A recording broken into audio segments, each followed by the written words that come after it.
Good morning, YouTube. This is for my channel, Power of the Spoken Words. This morning, I'm going to talk to you guys about men's time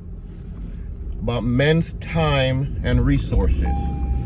Some fathers show their love with their time and the resources. Doesn't have to be money.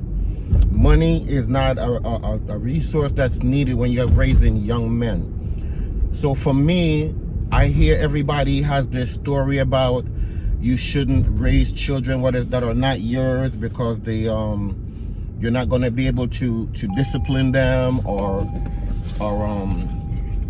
raise them right. I understand it. I understand those other platforms that are saying that, but each one teach one. So if you could get 12 people to teach 12 people to teach each one, then it's progress. But right now we have a crisis in this country where we have young men with no guidance, no leadership that's going around. They're robbing even grandmothers. When I grew up, there was a code of women and children was off limits, period.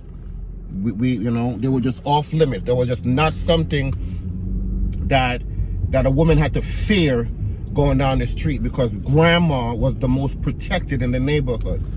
Now grandma could be going to church and getting robbed, pushed down the church step by a 16-year-old because no guidance is there. So I'm going to go into my story. I don't have any books to peddle or push. I'm just telling you my true life story of somebody who's put time and resources into me and make me who I am this day. Okay, so again, eventually, I don't mind having women on the platform, but I want men to get this right now, because the new YouTube age are calling, and from my standards back in the days, they would be calling the man who raised me a simp.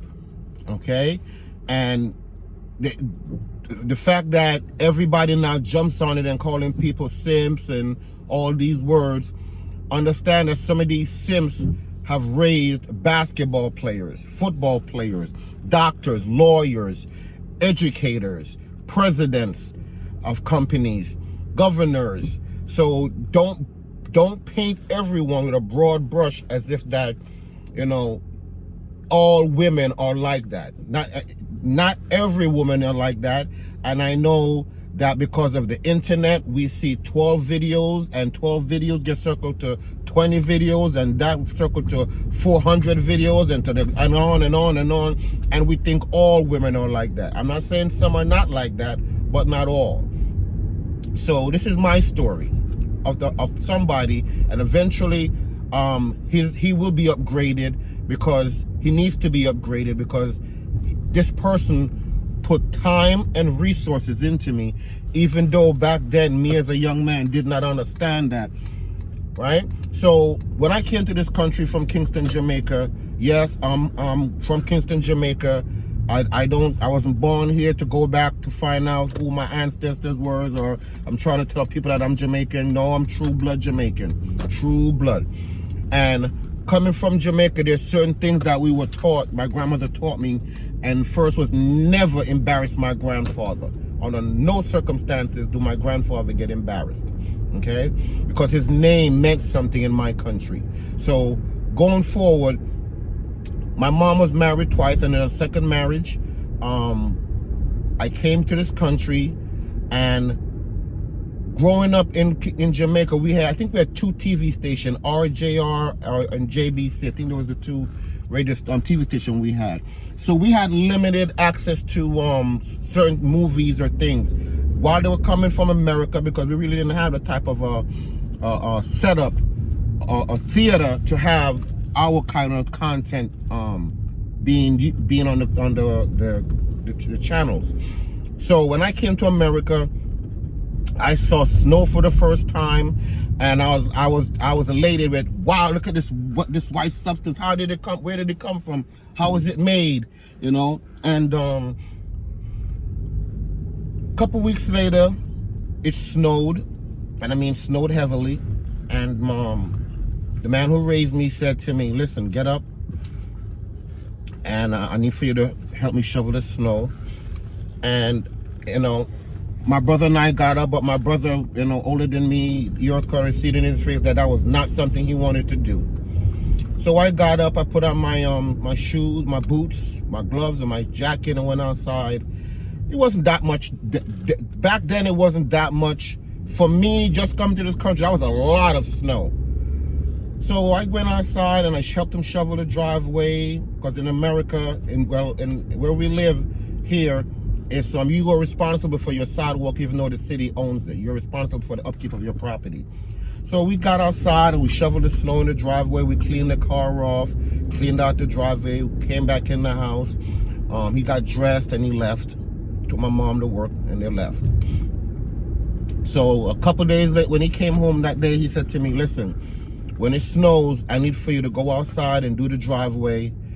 Sat me and my brother down, let us know. I want you to go outside, shovel the driveway, clean in front of the house, you know. And that's what he said to me, said to us. So a couple days later, it snowed, and I got up and went outside to clean in front of the house, and he already cleaned it. Him and my mom got dressed, and they went outside, and my mom looked at me like in a disgust, because she heard it. Him told me what to do. He said nothing to me either. They both got in the car and they left. So a couple of days later came again, and it snowed, and I was ready. I was outside in my boots with my shovel, and I cleaned in front of the property. I cleaned the driveway. I cleaned off the car. My mom came outside, and my mom gave me a little smile and a kiss on the head, which what most mothers do. Man who raised me didn't even blink an eye. He just shook the little head nod, and they left. So I was saying to myself, I came outside and cleaned, and this man didn't even acknowledge what I did. How disrespectful he was.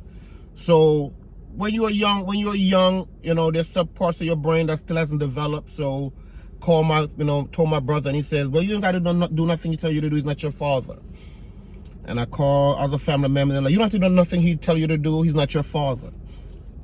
So a couple of days later, it snowed again. And I made my way outside. I cleaned in the front of the house. I cleaned the driveway. I saw that, which is rare. He left his car keys was downstairs. And I took the keys, started the car, pushed the heat on, cleaned off everything. And my mother came outside again. He opened the door. My mom went into the car. He gave me a head nod, and he got to the car, and they drove off. And I'm saying, I don't understand why I'm doing what I've been asked of me, but he's not even acknowledging me. So my brother said to me again, I told you, he's not your father. You don't have to do anything he tells you to do. So at that point, I said to myself, well, he's not my father, but my father is not here to tell me anything to do. So if there's somebody here willing to talk to me or acknowledge me, why would I not listen to him? Weeks passed again, and for the first time I saw what snow really looked like. 2 foot of snow. So I got outside, I was ready. Back then we had Walkman. Now we have earplugs to plug up to your phone, and you could walk around. But back then we had Walkman. You know, you put your cassette inside of it. Yeah, telling my age. Put your cassette inside of the Walkman, and you have your music that you taped off the radio or wherever you got it from, and you play it. So I had my Walkman. I cleaned the driveway. I cleaned in front of the property. Cleaned off the car again. Everything that was asked of me. And I wasn't even worrying about hearing good job or anything like that. You know, I wasn't. Again, my mom came out, gave me the little kiss on top of the head. Man who raised me gave me the head nod again. Okay, no problem. So went to school, and they had a football team. In America, we call it soccer. Had a football team that I wanted to join. And I came home and told them, that I wanted to play football. And where we live, there's back then it's called Sneaker King. That's the big sneaker outlet. So he went and he bought me the cleats. He bought me the knee pads. They would call them knee shank pads. And but I was saying to myself, you know, why you didn't buy a football for a football? So we got back to the house and he pulled the garage open and he had his cleats and the football in the garage. Said, oh wow. So he took me to the soccer field, aka the football field, and you know, you just can't start kicking the ball and doing certain things. So he told me how to do calisthenics, stretching, your joints out, you know, little things before you started. So then I did not know anything about this man apart from what I see him do every morning or I see him do every evening, which is go to work, come home, go upstairs, go to his room, into his room, him and my mom close the door, and that's all I know about him. Now and then he comes out and interact with us, but that was all I knew of him. So this was the first time that he's actually spent time with me. And I don't mean a couple of minutes, I mean time. So I noticed that I did not know that he knew how to play soccer. So he put the ball at a certain angle, and the way how he used to do his foot, the ball would curve into the close corner of the goal. So in my head, I'm saying, oh, that's a fluke. And he did it about 3-4 times. And it went straight, same corner, 3-4 times. So I said to him, you play football professionally? We said growing up, you know, that's one of the sports that he played and he liked it, but you know, he became a man and he had to put this aside because he had a family to raise. So I said, you have kids? He said, yes, he has other kids. Eventually they're going to be up here like we are, but for now, you know, we're trying to get this ball moving, start to combine our family. First time I ever had discussion with this man, so I said, well, this man has his own family. So he said to me, you know, when I asked you to shovel the snow and you didn't shovel the snow, I wasn't angry, just disappointed. And I'm going to tell you this because I'm going to make more videos. That word, angry and disappointed, he constantly used. Never put his hands on me, but those words were used so many times. Constantly or disappointed.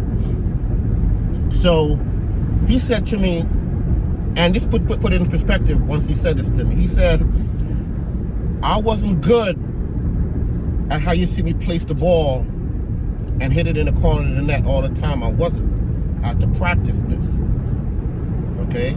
And it didn't take me 2 days, 3 days, 4 days. It took me a long time to acquire the skill to do this. And those are called, in soccer, these are called set plays. That's when, you know, there's a foul and you put a wall, which are men in front of you, other players in front of you. And this was a set play that the goalkeeper would never recognize because where he's standing, he will never see it coming. Never see it coming. So he said this takes practice, years of practice. So I said, wow, years of practice. He said yes. He said the same way how you went out there for the past couple of weeks and shoveled the snow. And at first you could see that you didn't like doing it, but after a while, you took pride in doing it. And he said, great job. So I said, thank you. He said, but when you become a man, nobody's going to tell you great job to get up in the morning and go to work, provide for your family. Because that's what men do. The great job is you getting up and providing for your family. The wealth you get and the happiness you get is seeing your family like how you are right now, happy. Then it dawned on me. This man's time and resources was being spent on me. Time and resources was being spent on me. So after a while, I hear, you know, again, you know, if he says something that I didn't like, I'll, you know, tell my mom, and my mom says, well, if that's what he told you to do, then that's what you have to do. My mom was on board. And it takes the mother to be on board. Again, he never put his hands on me. And I'm used to don't spear the belt. But he never put his hands on me. Words were more, back then as a kid, I'd rather he had put his hands on me than the way he went, the route he went. Because words have meaning and words are powerful. And the two words he kept saying to me is, I'm not upset or angry, just disappointed. And it always stuck with me. I'm not upset, just disappointed. So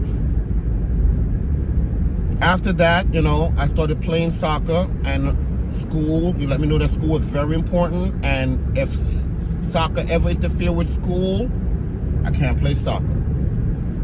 Then he got me a job where he was working, and I had to leave school at 2:45 and get there for 4 o'clock. So I would leave straight from school, get on the bus, do my homework on the bus, get to work, and work. So when my friends would say to me, where you going? I said, I'm going to work. What? They're putting you to work?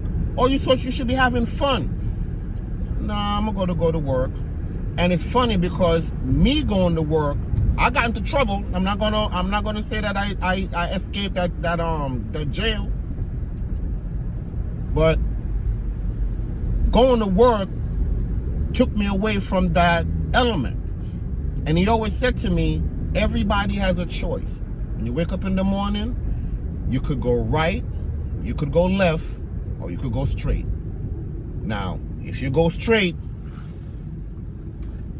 that's the right path you're going on. If you go right or left, that's not the path. So whatever comes with it, you have to deal with it. As a young man, you don't understand what it means until it happens. And it did happen. And he was there at the courthouse with a look on his face that a father gives to a child that you messed up. And the judge back then used to call him Hang Him Harry. And he would look at your buttons and tell you how many buttons on your shirt. And you better be careful because whatever button on the shirt, that may be the time you're getting. I didn't get time, I got probation. And when I came home, my mom made me dinner. She talked to me, she put me in the tub because it was nasty in there. She put me in the tub, cleaned me off. And then he came into the room and we were talking about something. Like nothing happened. And then before he walked out of the room, he says, again, I'm not mad at you, just disappointed. For the rest of that time, I went to school, got to the bus to get to work. So where I was working, where he got me a job, it was a restaurant, but they have event halls downstairs, about 5 or 6 event halls. And they have events inside of them, and right after then they have several events. So after each event, they're going to need somebody to clean up. So that's what I was doing, cleaning up, vacuuming, reset the tables and everything. And the place had about 5 or 6 halls down there. 2 huge ones that they break down into 2 very huge ones that could break down into 4 compartments, and then 3 other ones that are smaller. So $35 per room, right? And sometimes they would have 2 to 3 events a day, so that's $35 per room and event. There was times where I couldn't get to the events because of my schooling, and he let me know that I don't care what this job is about. This is not where you're going to end up. School is more important. So in my mind, well, I'm losing money. No, not in my mind, but I'm losing money. And he says, you're going to sacrifice this now for the greater good. And as mad and upset as I was, I did what I had to do. I went to school, I'll come home, and I'll sit in the house, do chores around the house, and he comes home and he says, I took care of it. But I did not know what he mean when he said he took care of it. So there was nights where the event goes up to 8 o'clock. And I come outside 9:30, 10 o'clock. And this man wakes up at 4:30 in the morning. I'll come out 9, 10 o'clock. You know who's outside in his car waiting for me to take me home with dinner, whether it be McDonald's or Burger King? That's who was out there. spending time and resources. So I'm going to end this portion of this video for now on time and resources. And when men put time and resources into a child, you have to give that person credit. Even though they're not your biological father or mother, you have to give them credit. So for now, YouTube, this is part one of how many I don't know, but I just feel that for certain men have been put on the back burner for doing what men's supposed to do, because the men who created these children didn't stay around to do it. So this is my first portion of a man's time and resources must be recognized. So thank you, YouTube, and see you guys soon.